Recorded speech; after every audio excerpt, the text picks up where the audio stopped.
दोस्तों नमस्कार, मेरा नाम साधना। मैं आप सभी का स्वागत करती हूँ आपके अपने प्लेटफॉर्म एक्सपर्ट क्लासेस साधना त्यागी में। दोस्तों आज की क्लास में हम बात करेंगे समाज के कुछ महत्वपूर्ण क्वेश्चंस जो आपके एग्जाम टेट सीटेट या सुपर टेट में पूछे जाते हैं या कोई भी वनडे एग्जाम हो तो उसमें पूछे जाते हैं। तो वीडियो में बने रहिए, वीडियो को लास्ट तक जरूर देखिएगा। आज की वीडियो को हम स्टार्ट करते हैं। आज का अपना पहला क्वेश्चन है कि आजन्म में समाज है। देखो समाज जो होता है बहुत ही इम्पोर्टेंट टॉपिक होता है।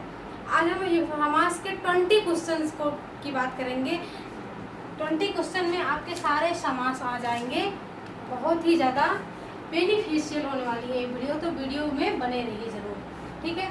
आजन्म में पूछा गया है कि आजन्म में कौन सा समास है।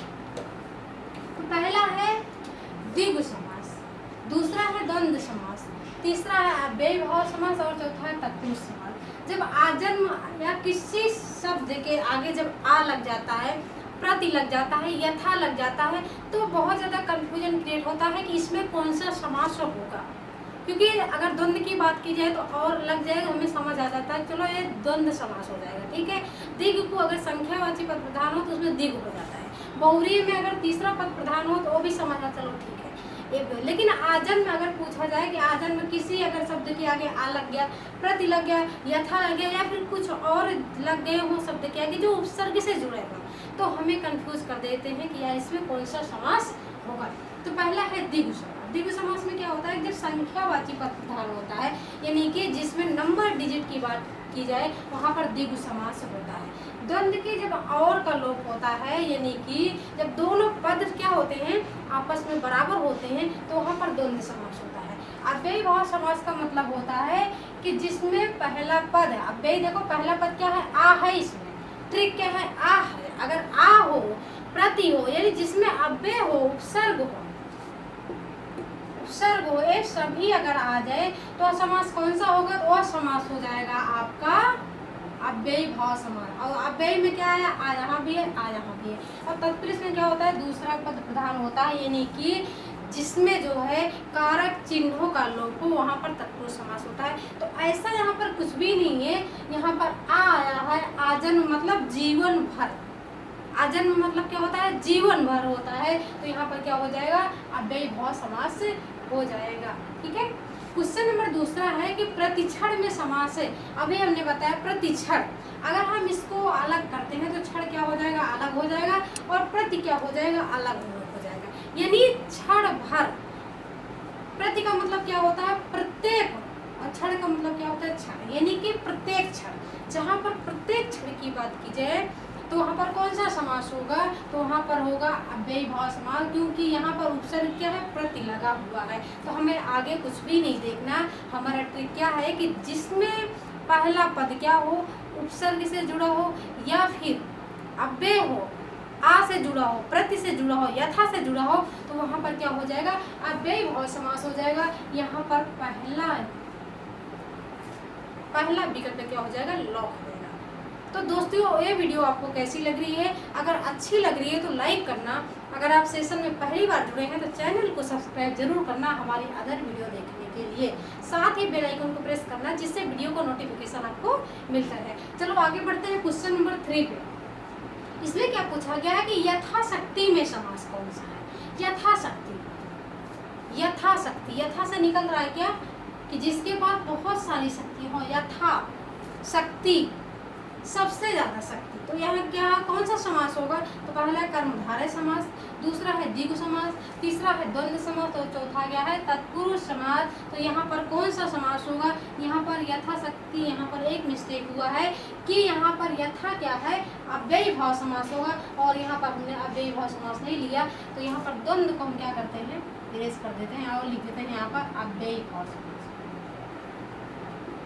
ठीक है। तो यहाँ पर तीसरा विकल्प आपका लॉक हो जाएगा, क्या हो जाएगा, अव्ययभाव समास हो जाएगा यथाशक्ति में, ठीक। क्योंकि यथा क्या है, उपसर्ग है। समास जो है बहुत ही ज़्यादा इंपॉर्टेंट है, आपके एग्जाम में ही आने वाले क्वेश्चंस को हमने यहाँ पर लिया है, ठीक। अब क्वेश्चन नंबर चौथा है कि हाथों हाथ में कौन सा समास है। एग्जाम में पूछ लिया जाता है हाथों हाथ, बातों बात, कानों कान, कानो कान खबर ना हो, इसमें कौन सा समास है? रेखांकित है कानो कान। तो यहाँ पर पूछा गया है, क्या पूछा गया? हाथों हाथ में कौन सा समास है। अब क्या हो जाएगा कि इसमें लगा देंगे, हम टिक कर देंगे बहुव्रीहि समास, बट ऐसा नहीं है। हाथों हाथ में पहला विकल्प है बहुव्रीहि समास, दूसरा है तत्पुरुष समास, तीसरा कर्मधारय समास और चौथा है द्वंद्व समास। तो यहाँ पर कौन सा विकल्प हम लॉक कर देंगे? तो यहाँ पर विकल्प हम तीसरा लॉक कर देंगे, कर्मधारय समास। क्यों?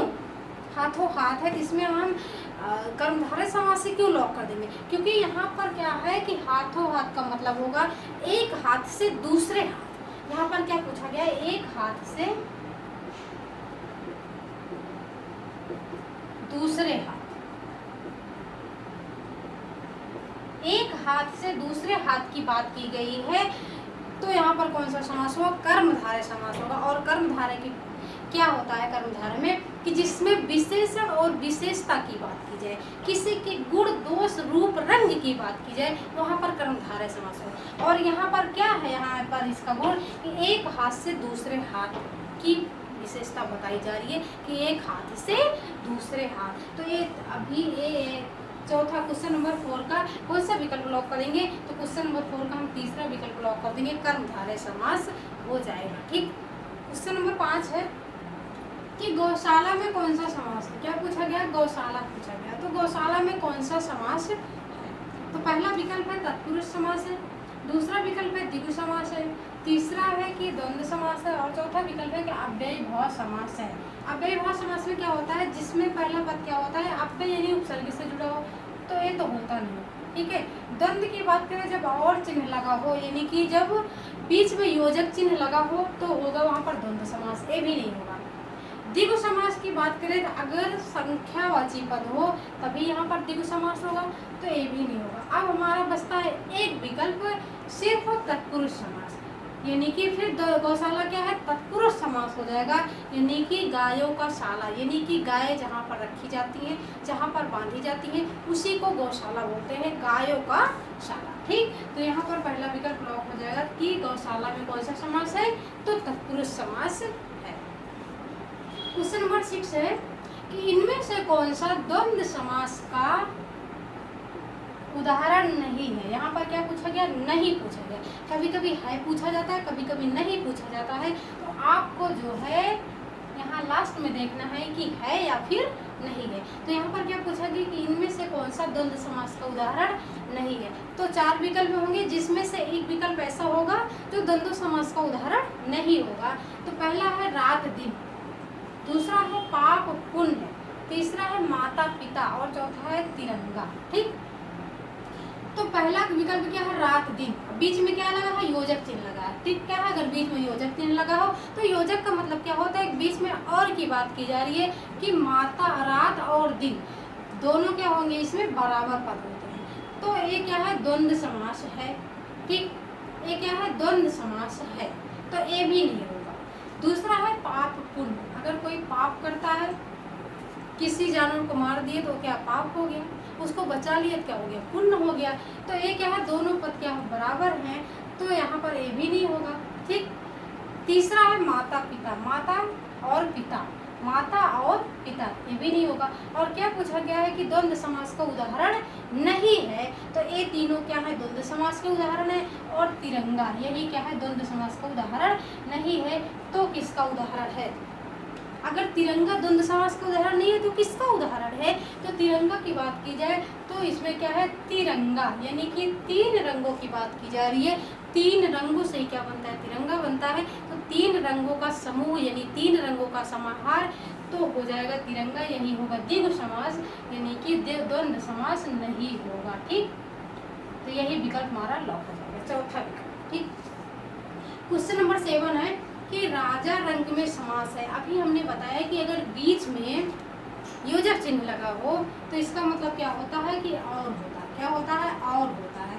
तो राजा और रंग में समास है। पहला है द्वंद्व समास, दूसरा बहुव्रीहि है, तीसरा तत्पुरुष और चौथा द्विगु। तो हम कुछ नहीं देखेंगे, पहला विकल्प को लॉक कर देंगे कि राजा रंग में क्या है? द्वंद्व समास है। राजा का मतलब जो राज्य की रक्षा करे और रंग का मतलब जो।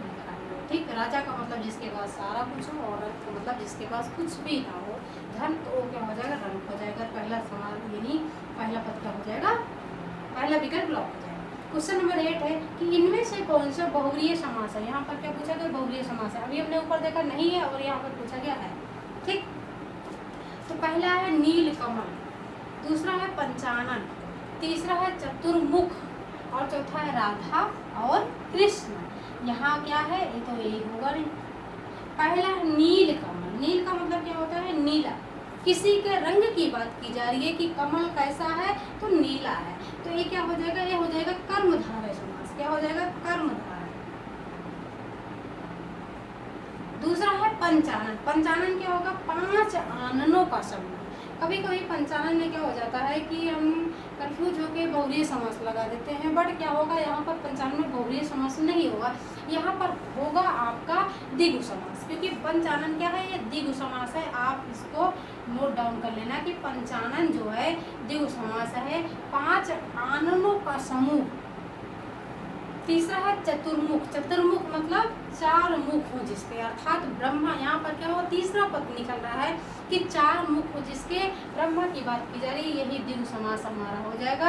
यानी कि तीसरा पद क्या हो जाएगा, तीसरा विकल्प लॉक हो जाएगा कि चतुर्मुख जो होता है वो बहुव्रीहि समास है। क्वेश्चन नंबर 9 है कि आप बीती में समास है, क्योंकि हम समास हमारा चैप्टर क्या है, समास हमारा टॉपिक क्या है, समास है। तो यहाँ पर जो भी क्वेश्चन होंगे वो समास के ही होंगे। तो आप बीती में समास क्या है, तो आप इसको देखो, आप पर बीती, क्या यहाँ पर आ रहा है, आप पर बीती।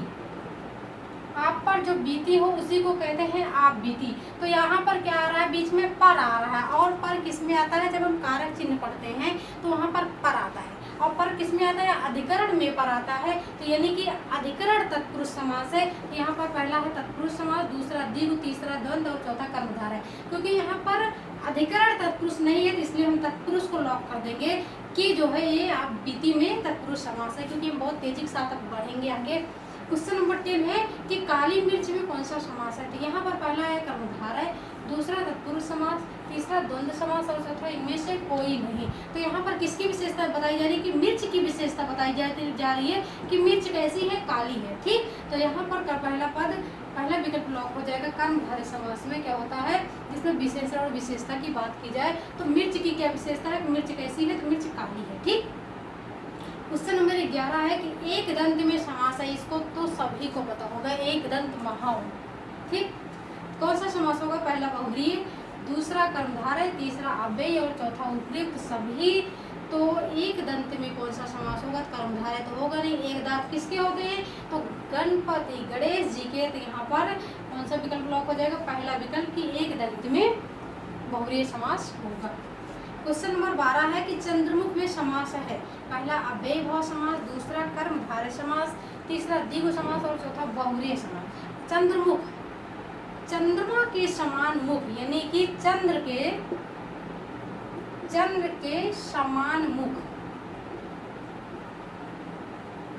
किसकी विशेषता बताई जा रही है, कि मुख की विशेषता बताई जा रही है। मुख कैसा है, चंद्रमा के समान है, चंद्र के समान है। तो यहाँ पर कौन सा विकल्प लॉक हो जाएगा, दूसरा विकल्प लॉक हो जाएगा कि कर्मधारय समास होगा। जब भी आप याद रखिए, जब भी विशेषता की बात की जाए आप तुरंत क्या लगाएंगे, कर्मधारय समास लगाएंगे। कर्मधारय समास को क्या कर देंगे, लॉक कर देंगे। ठीक, क्वेश्चन नंबर 13 है कि त्रिलोचन किस समास का उदाहरण है। यहाँ पर क्या पूछा गया, यहाँ पर पूछा गया त्रिलोचन। त्रि का मतलब क्या होता है, 3, और लोचन का मतलब क्या होता है, नयन या आँख। यानी कि त्रिलोचन किस समास का उदाहरण है, पहला है बहुव्रीहि समास, दूसरा द्वंद्व समास, तीसरा तत्पुरुष समास और चौथा अव्ययी भाव समास। अब आपको हम हिंट देते हैं कि 3 है नयन जिसके, यानी कि 3 आँख किसकी है, यानी कि जिसकी 3 आँखें हों वो कौन सा समास होगा, बहुव्रीहि समास होगा। तो 3 नयन किसके हैं, 3 आँखें किसकी है, तो भगवान शिव के हैं। किसके हैं, शिव के हैं।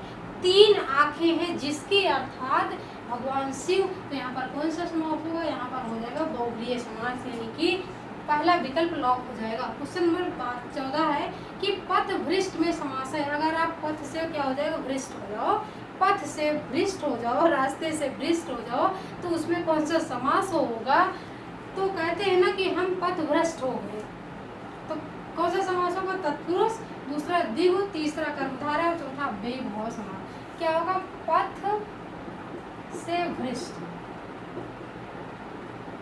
पथ भ्रष्ट, पथ से भ्रष्ट। यहाँ पर क्या है? से आया, और जिसमें से आ जाए कौन सा समास होगा? तत्पुरुष समास होगा। इनकी कारक चिन्ह के जो भी जितने भी चिन्ह हैं 8, वो सभी किसमें समास में आते हैं? तत्पुरुष समास में। कर्ता तत्पुरुष, कर्म तत्पुरुष, अधिकरण तत्पुरुष, संप्रदान तत्पुरुष, ये सभी किसमें आते हैं? तत्पुरुष में ही आते हैं। तो पहला विकल्प क्या होगा? लॉक हो जाएगा। ठीक। क्वेश्चन नंबर 15 है कि पवन पुत्र में समास है। पवन का पुत्र, पवन का पुत्र, अगर पुत्र किसका है? पवन का है, तो सिंपल सी बात है, जब पवन का पुत्र है तो उसका क्या संबंध है? पिता और बेटे का संबंध है। तो यहाँ पर कौन सा समास होगा? संबंध तत्पुरुष समास हो जाएगा। ए बी दोनों होगा नहीं और द्वंद्व होगा नहीं, तो यहाँ पर दूसरा विकल्प क्या होगा? लॉक हो जाएगा। क्वेश्चन नंबर 16 है कि देशभक्ति में समास है। अगर आप देश से भक्ति करते हो तो उसमें कौन सा समास है? देश के लिए भक्ति, देश के लिए भक्ति के लिए किसमें आता है? संप्रदान तत्पुरुष में आता है। तो यहाँ पर क्योंकि तत्पुरुष का ही ऑप्शन है, तो यहाँ पर पहला विकल्प हम लॉक कर देंगे, तत्पुरुष समास होगा देशभक्ति में। यहाँ पर आपके एग्जाम में जितने भी समास आते हैं, यहाँ पर हमने सारे क्वेश्चंस को डिस्कस किया है। अगर इसमें भी आपको कहीं भी कंफ्यूजन हो तो आप कमेंट बॉक्स में पूछ सकते हैं। क्वेश्चन नंबर 17 है कि भला बुरा में समास है, यानी कि बीच में क्या लगा? योजक चिन्ह लगा है, भला और बुरा। तो इसमें कौन सा समास होगा? तो इसमें हो जाएगा आपका द्वंद्व समास, क्योंकि हम आगे इतना सारा पढ़ चुके हैं, तो अब हमको कंफ्यूज नहीं होना है कि भला और बुरा में कौन सा समास होगा? द्वंद्व समास होगा। क्वेश्चन नंबर 17 का ऑप्शन नंबर 4 लॉक कर देंगे। अब क्वेश्चन नंबर 18 है कि चक्रधर में समास है। चक्रधर, चक्रधर का मतलब क्या होता है? चक्रधर, चक्र को धारण करने वाला भगवान कौन? विष्णु। इसमें कौन सा समास होगा? तो यहाँ पहला विकल्प लॉक हो जाएगा कि इसमें हो जाएगा बहुव्रीहि समास, क्योंकि द्वंद्व, दिग और अव्यय की बात नहीं की जा रही इसमें। तो क्वेश्चन नंबर 19 है कि भर पेट में समास है। भर पेट का मतलब क्या होता है? भर शब्द क्या है? इसमें अव्यय है, क्या है? उपसर्ग से, उपसर्ग है, और जहाँ पर उपसर्ग लगा है वो कौन सा विकल्प लॉक कर देंगे? तो यहाँ पर ऑप्शन है नहीं, तो यहाँ पर हो जाएगा अव्ययी भाव समास। क्या हो जाएगा? अव्ययी भाव समास, यानी कि पेट भर। क्या हो जाएगा? पेट भर। इसमें कौन सा समास होगा? अव्ययी भाव समास हो जाएगा। क्वेश्चन नंबर 19 का ऑप्शन नंबर 4 लॉक कर देंगे, अव्ययी भाव समास हो जाएगा। तो क्वेश्चन नंबर 20 और लास्ट क्वेश्चन है कि भयाकुल में समास होगा। भय से, भय से आकुल, भय से आकुल हो जाते तो उसमें कौन सा समास हो जाता है? तो उसमें हो जाता है क्या है? बीच में से, जब बात की जब से आ जाए, पर आ जाए, के लिए आ जाए, तो इसमें कौन सा समास हो जाएगा? उसमें हो जाएगा तत्पुरुष समास। यानी कि क्वेश्चन नंबर 20 का ऑप्शन नंबर 1 हम लॉक कर देंगे कि भय से आकुल, इसमें हो जाएगा आपका तत्पुरुष समास। तो दोस्तों आपको वीडियो कैसी लगी? अगर अच्छी लगी तो लाइक करना, अगर आप चैनल में पहली बार जुड़े हैं तो चैनल को सब्सक्राइब करना, साथ ही बेल आइकन को प्रेस करना, जिससे वीडियो को नोटिफिकेशन आपको मिलता रहे। राष्ट्रीय हित में शिक्षा है। Thanks for watching video. This is Sadhana diary expert.